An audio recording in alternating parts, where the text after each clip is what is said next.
بسم الله الرحمن الرحيم والحمد لله رب العالمين وصلى الله وسلم على سيدنا محمد وعلى آله وأصحابه أجمعين اللهم علمنا ما ينفعنا وانفعنا بما علمتنا وزدنا علما نافعا يا كريم. أما بعد فنكمل في دروسنا من كتاب الهدية العلائية للشيخ محمد علاء الدين ابن محمد أمين ابن عابدين. فنكمل في باب الحظر والإباحة، فما زال الكلام في آداب الطعام. Nous continuons donc dans le livre Al-Hadiyya al-Ala'iyya du Cheikh Muhammad Alauddin, fils de Muhammad Amin ibn Abidin, dans le chapitre des prohibitions et des permissions. Nous sommes toujours dans la question, dans le sujet du comportement ou de la bienséance des adab dans la nourriture. فقال رحمه الله ومن الأسراف أن يأكل وسط الخبز ويضع حواشيه أو يأكل ما انتفخ منه إلا أن يكون غيره يأكل ما تركه. Parmi les gaspillages également, le fait que la personne mange seulement le milieu du pain, que la personne ne mange que la mie du pain par exemple et de laisse sa croûte, ça fait partie du gaspillage.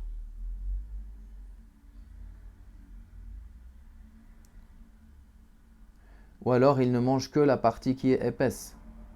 Mais dans tous les cas, ce n'est pas parmi le gaspillage s'il sait que quelqu'un d'autre que lui va les manger ou va manger ce qu'il laisse. Dans ce cas-là, il n'y aura pas donc de gaspillage. أو اختار ما كان منه لينا لعدم أسنانه فلا بأس به. Ou si par exemple il choisit une partie du pain qui est plus tendre, pourquoi? En raison de faiblesse dans ses dents, soit il a plus de dents ou il a peu de dents, ça lui rend difficile de manger du pain qui est plus dur. Alors s'il prend une partie, dans ce cas-là, la partie molle, la mie par exemple, alors dans ce cas-là, il ne rentrera pas dans cette catégorie de gaspillage. كما لو اختار رغيفا دون رغيف, comme s'il a choisi un pain plutôt qu'un autre. Non plus, il n'y a pas de gaspillage en cela.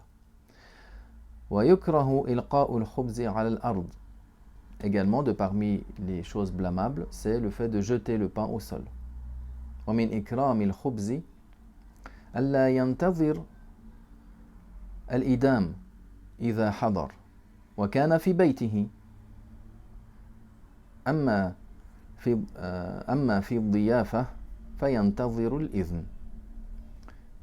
Si le pain il a été posé sur la table, alors de parmi les adab vis-à-vis de celui-ci, c'est de ne pas attendre dès lors qu'on est chez soi, c'est-à-dire de ne pas attendre le plat qui va accompagner ou le plat avec lequel on va manger ce pain-là. De parmi les adab vis-à-vis du pain, de ne pas attendre. Mais dans quel cas de figure? Dans le cas de figure où on est chez soi. Si on est chez soi et que le pain est posé sur la table, alors il convient de ne pas attendre et de commencer à en manger un peu.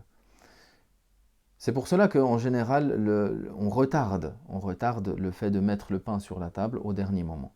Maintenant, si cela se passe chez l'invité, si on se trouve chez l'invité, et que le pain est mis sur la table, alors on attend son autorisation.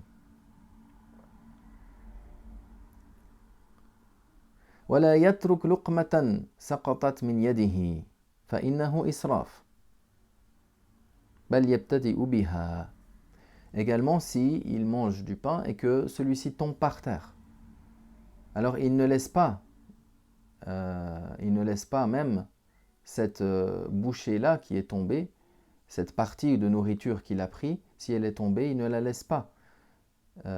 Qui est tombée de sa main, il ne la laisse pas. Mais bien plus, c'est parce que ça fait partie du gaspillage, mais bien plus que cela, il va commencer par celle-là. C'est-à-dire il va prendre d'abord celle-là qui est tombée, puis il va continuer à manger donc du plat. ومن السنة ألا يأكل من وسط القصعة في ابتداء الأكل. Également de parmi les actes sunnah, qu'il ne commence pas le plat par ce qui se trouve au milieu. Lorsqu'il y a un plat qui est servi pour plusieurs personnes, il mange la partie qui est devant lui. فإن البركة تنزل في وسطها. La baraka, elle descend à son milieu. Alors chacun, il mange de son côté. وأن يأكل من موضع واحد. Il mange que de son côté, il ne mange pas de plusieurs côtés. لأنه طعام واحد. Pourquoi? Parce que c'est un seul et même plat. بخلاف طبق فيه ألوان الثمار. Sauf, c'est pas le même cas s'il y a un plat où il y a plusieurs fruits différents. وأن يأكل بما يليه. Et il mange donc de ce qui est de son côté. لأن أكله من موضع يد صاحبه فيه إساءة عشرته لا سيما في الأمراق وأشباهها. Donc surtout quand il s'agit d'un seul et même plat, il ne va pas manger sur la part de celui qui est à son côté, Ça comporte une nuisance. D'autant plus lorsqu'il s'agit de sauce, de plats de sauce et ce qui est pareil. فإن كان تمرا يباح. Si c'était des dattes, il n'y a pas de problématique en cela. Des dattes ou ce qui est pareil comme fruit. ويبسط رجله اليسرى وينصر اليمنى. Il s'assoit sur il laisse sa jambe gauche repliée, il se pose sur son pied gauche et il laisse redresser le pied droit.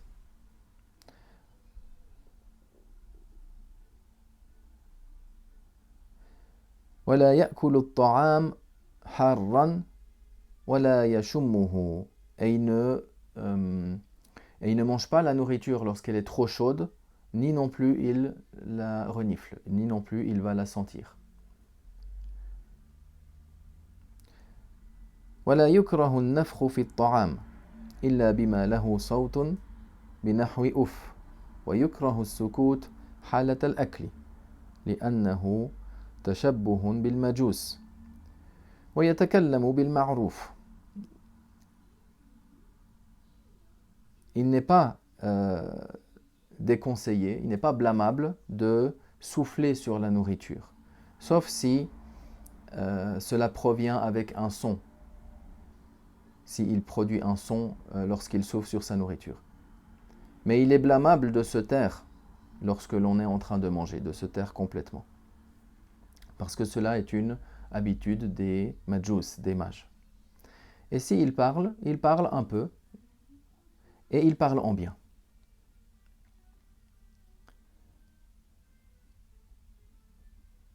فنسيت جملة في بداية الدرس قال ولا بأس بالأكل متكئا إذا لم يكن على وجه التكبر ولا بأس أن يأكل مكشوف الرأس. Je recite une parole une phrase que j'ai oubliée dans le début du cours, qu'il n'y a pas de mal, c'est-à-dire que la ba'sa dans le fiqh hanafi, c'est-à-dire que c'est en dessous de la karaha tanzihan, en dessous du caractère blâmable qui ne comporte pas de péché. Donc il n'y a pas de mal qu'il mange adossé ou qu'il mange en étant accoudé. Sauf si cela est de manière orgueilleuse. Dans ce cas-là, c'est pas permis. Et il n'y a pas de mal non plus à manger en ayant la tête qui est découverte. Mais dans la plupart des cas, toujours avoir la tête couverte, c'est de parmi les sunnas. Après, certains savants, les malikites, ils ont donné un peu plus de souplesse dans cela.